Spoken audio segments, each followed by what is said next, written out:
So, Shobika, October 10th was World Mental Health Day, and we at ParentEdge thought it's best to talk to you as a psychologist and psychotherapist to understand more about how we can ensure emotional and psychological well-being for our children.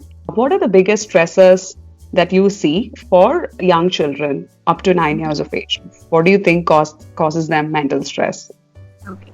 First of all, Ramya, once again, thank you for this opportunity. And I'm glad I could be a part of this.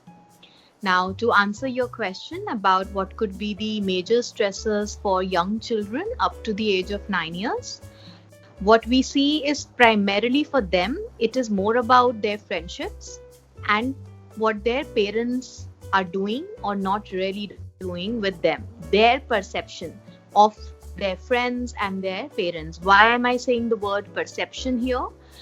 Is because the way a young child, somebody in their early childhood, the way they structure the world in their mind, the pointers that they are picking up from the rest of the world around them is very different from the way you and I look at the world.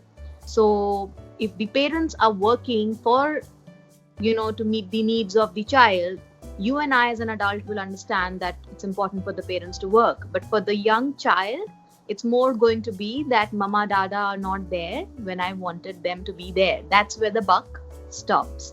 And similarly, in terms of friendships, this is what we see for someone of a higher age or an adult.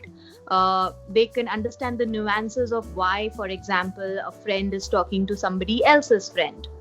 But for someone who is much younger, up to the age of 9 years, for them, it is more about my best friend is talking to somebody else's friend. Therefore, they are not my best friend anymore, or they don't think me to be their best friend. So it's kind of a very dichotomous thinking for them. And therefore, we see that the major issues that these young children especially bring to the clinic also, if their parents are getting them to us, is related to friendships or parents. Sure. So, are there any other factors other than stress at that age? Any other physical factor or genetic factor, of course, would be there, I think. Are there anything else that you've seen that impact psychological health of young children? Yes, one is pretty much related to the first point that I had mentioned. It's a comparison.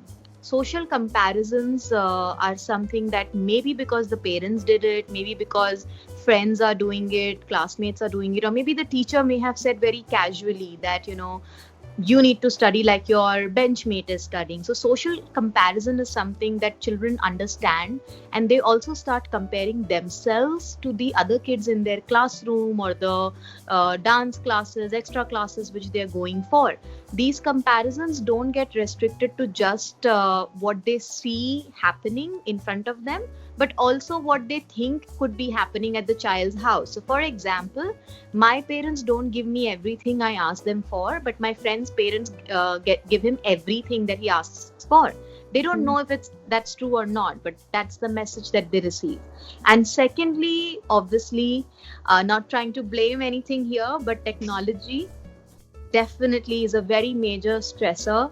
You may ask, how is technology directly a stressor? Is because children are being exposed to the screen so much, the digital screen, that when they are not with it, we may see the other issues of attention, etc., but it is also contributing to the stress of not having a phone when others are having. Or we know all the issues that exposure to screen for a long period of time does.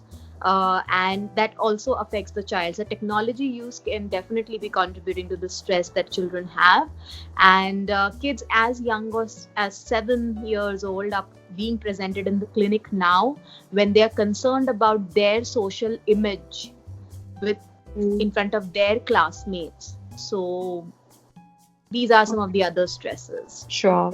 And what do you think parents can do day to day to, ensure psychological well-being of their child, the young child, of course? Most important would be to spend the time with the child. Like I said in the very beginning, that children's construct of the world is very different from your and mine, and therefore it is important that parents spend quality time together. Quality time doesn't include watching TV together, which a lot of my parents actually come and tell me. And it rather includes, doing simple, silly activities which you think are silly, but which the child is really thinking that, okay, mama is there, papa is there, taking them out for maybe zoos, parks, play, go on the beach if you live close to the beach, those kind of things the amount of time that parents spend with the child in talking and doing things other than, any kind of productive stuff. So I'm not talking of productive academics or productive play, just unstructured play could be something else that parents can do with young kids.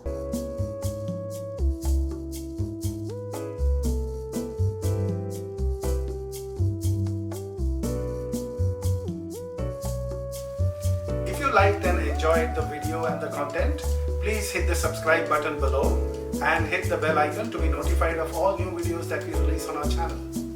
The links to ParentEdge's Facebook page, Twitter handle and our website are in the description. Join the ParentEdge parenting community now.